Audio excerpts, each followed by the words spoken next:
Assalamualaikum warahmatullahi wabarakatuh. Perkenalkan, nama saya Akasia Nabila Seluca dengan NIM 20104111109.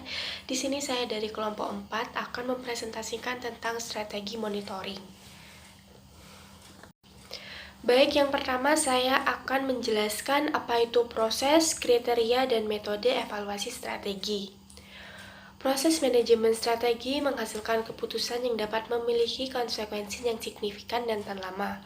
Keputusan strategi yang salah dapat menimbulkan hukuman berat dan bisa sangat sulit, jika bukan tidak mungkin untuk dibalik.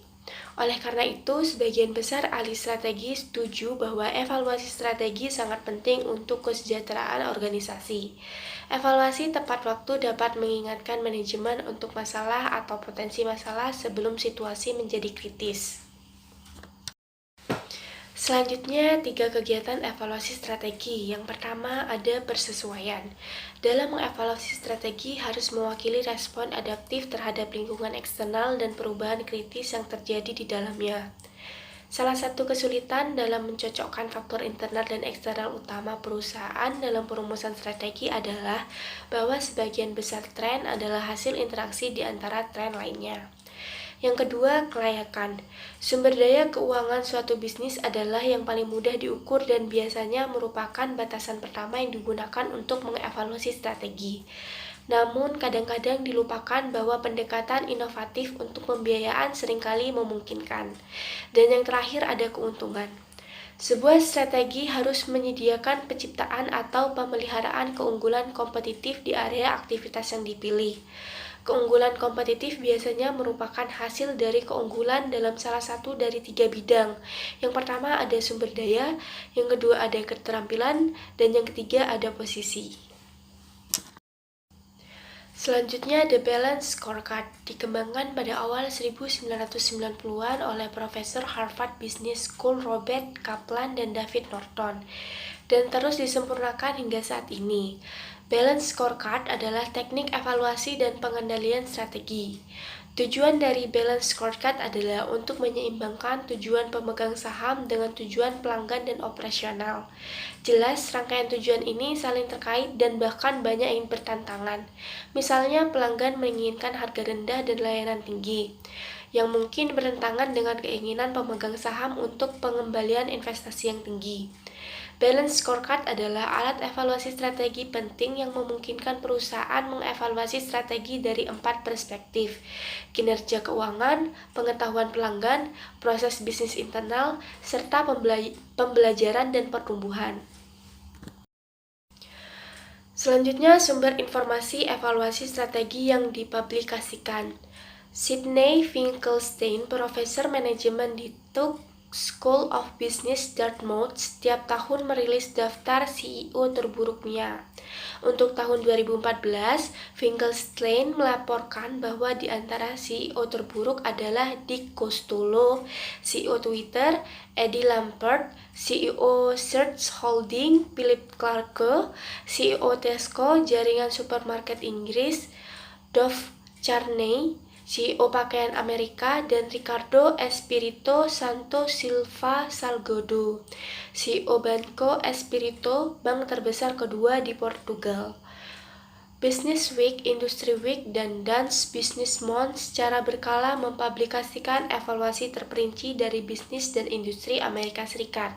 Meskipun sumber informasi evaluasi strategi yang dipublikasikan berfokus terutama pada bisnis besar yang dimiliki publik, rasio komparatif dan informasi terkait banyak digunakan untuk mengevaluasi bisnis kecil dan perusahaan milik swasta juga.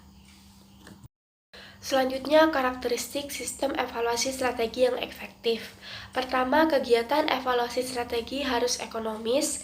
Terlalu banyak informasi bisa sama buruknya dengan terlalu sedikit informasi, dan terlalu banyak kontrol bisa lebih berbahaya daripada kebaikan.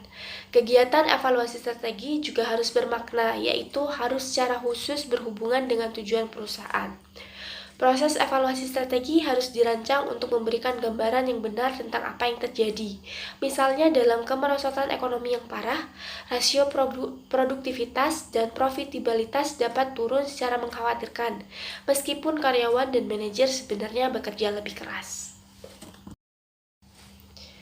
Selanjutnya, perencanaan kontingensi. Yang pertama, jika pesaing utama menarik diri dari pasar tertentu seperti yang ditunjukkan oleh laporan intelijen, tindakan apa yang harus diambil oleh perusahaan kita? Yang kedua, jika tujuan penjualan kita tidak tercapai, tindakan apa yang harus diambil perusahaan kita untuk menghindari kerugian laba? Yang ketiga, jika permintaan untuk produk baru kita melebihi rencana, tindakan apa yang harus diambil perusahaan kita untuk memenuhi permintaan yang lebih tinggi? Yang keempat, jika terjadi bencana tertentu seperti hilangnya kemampuan komputer, upaya pengembalian yang tidak bersahabat, hilangnya perlindungan paten atau penghancuran fasilitas manufaktur karena gempa bumi, tornado atau angin topan, tindakan apa yang harus diambil oleh perusahaan kita? Dan yang terakhir, jika kemajuan teknologi baru membuat produk baru kita menjadi usang lebih cepat dari yang diharapkan, tindakannya apa yang harus diambil oleh perusahaan kita? Sekian presentasi dari saya, selanjutnya akan dijelaskan oleh rekan saya. Wassalamualaikum warahmatullahi wabarakatuh. Assalamualaikum warahmatullahi wabarakatuh. Perkenalkan, nama saya Nadia Gladys Isabella, NIM 20104118086. Di sini saya akan menjelaskan peran audit dalam evaluasi strategi. Auditing didefinisikan oleh American Accounting Association atau AAA sebagai proses sistematis untuk memperoleh dan mengevaluasi bukti secara objektif mengenai asersi tentang tindakan dan peristiwa ekonomi untuk memastikan tingkat kesesuaian antara asersi ini dan kriteria yang ditetapkan dan mengkomunikasikan hasilnya kepada pengguna yang berkepentingan. Auditor memeriksa laporan keuangan perusahaan untuk menentukan apakah laporan tersebut telah disusun sesuai dengan prinsip akuntansi yang berlaku umum atau GAAP dan apakah laporan tersebut secara wajar mewakili aktivitas perusahaan. Auditor independen menggunakan seperangkat standar yang disebut standar audit yang berlaku umum atau GAAP. Kantor akuntan publik sering memiliki lengan konsultasi yang menyediakan layanan evaluasi strategi.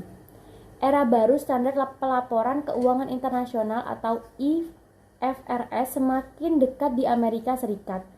Dan bisnis harus terus maju dan bersiap-siap untuk menggunakan IFRS. Banyak perusahaan Amerika Serikat sekarang melaporkan keuangan mereka menggunakan GAAP lama dan IFRS baru jika perusahaan tidak mempersiapkan diri. Jika mereka tidak memulai 3 tahun sebelumnya, Profesor Bisnis Donna Street di University of Dayton memperingatkan mereka akan berada dalam masalah besar. Standar GAAP terdiri dari 25.000 halaman sedangkan IFRS hanya terdiri dari 5.000 halaman sehingga IFRS kurang rumit. Selanjutnya ada 3 tantangan abad ke-21 dalam manajemen strategis.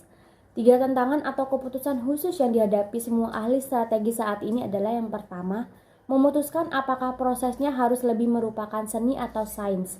Yang kedua, memutuskan apakah strategi harus terlihat atau tersembunyi dari pemangku kepentingan. Yang ketiga, memutuskan apakah proses harus menjadi lebih top down atau bottom up di perusahaan mereka. Selanjutnya, 17 pedoman untuk manajemen strategi yang efektif. Beberapa organisasi menghabiskan banyak waktu untuk mengembangkan rencana strategis, tetapi kemudian gagal untuk menindaklanjuti dengan implementasi yang efektif. Perubahan dan hasil dalam perusahaan datang melalui implementasinya, bukan melalui formulasi. Meskipun formulasi yang efektif sangat penting untuk menghabiskan implementasi, evaluasi strategi secara terus-menerus juga penting karena dunia berubah begitu cepat sehingga strategi yang ada perlu sering dimodifikasi. RT Lens menawarkan 6 pedoman untuk manajemen strategi yang efektif. Yang pertama, jaga agar proses tetap sederhana dan mudah dimengerti. Kedua, hilangkan jargon perencanaan yang tidak jelas. Yang ketiga, jaga agar proses tidak rutin atau memvariasi tugas, keanggotaan tim, format rapat, peraturan, dan bahkan kalender perencanaan. Keempat, menyambut kabar buruk dan mendorong pemikiran pendukung iblis. Yang kelima, jangan biarkan teknisi memonopoli proses perencanaan. Yang keenam, Sedapat mungkin libatkan manajer dari semua area perusahaan.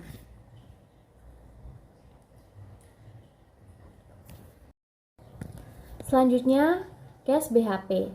BHP Billiton Anglo Australia yang berbasis di Perth adalah perusahaan pertambangan dan perminyakan multinasional, bisa dibilang perusahaan pertambangan terbesar di dunia dan termasuk dalam 10 perusahaan terbesar dalam hal kapitalisasi pasar. Terlepas dari kepemilikan minyak mentah dan gas alam, BHP juga dianggap sebagai salah satu produsen sumber daya alam terkemuka yang memproduksi dan mengembangkan sumber daya seperti biji besi, batu bara, tembaga, dan aluminium. Pada kuartal ketiga 2015, total produksi minyak bumi BHP turun 4% menjadi 64,5 juta barel, setara minyak. Untuk tahun keuangan 2016, BHP telah merencanakan belanja modal minyak bumi sebesar 2,9 miliar dolar yang mencakup belanja modal darat besar 1,4 miliar dolar, turun dari tahun sebelumnya 3 miliar sebesar 6%. Akun sebesar 1,5 miliar pengeluaran modal konvensional BHP berfokus pada peluang pengeboran pengembalian tinggi di Teluk Meksiko dan Australia. Sementara juga menimbang proyek di Selat Bass dan North West Shelf, produksi minyak mentah, kondensat, dan cairan gas alam kuartal ketiga dalam 30,7 turun 1%, sementara volume cairan di darat naik 17% menjadi 13,5. Produksi gas alam kuartal ketiga BHP turun 7%. Sebagai bagian dari strategi mereka ke depan, Chesapeake Energy menerima 4,75 miliar dari BHP untuk aset serpihannya. 487.000 hektar sewa hak mineral dan 420 mil atau 680 km dari pipa Arkansas tengah utara yang terletak di Amerika Serikat. Hampir 415 juta kaki kubik gas alam dihasilkan setiap hari dari sewa mineral yang diperoleh. Kesimpulannya, apabila monitoring dilakukan dengan baik, akan bermanfaat dan memastikan pelaksanaannya kegiatan tetap pada jalurnya atau sesuai pedoman dan perencanaan program.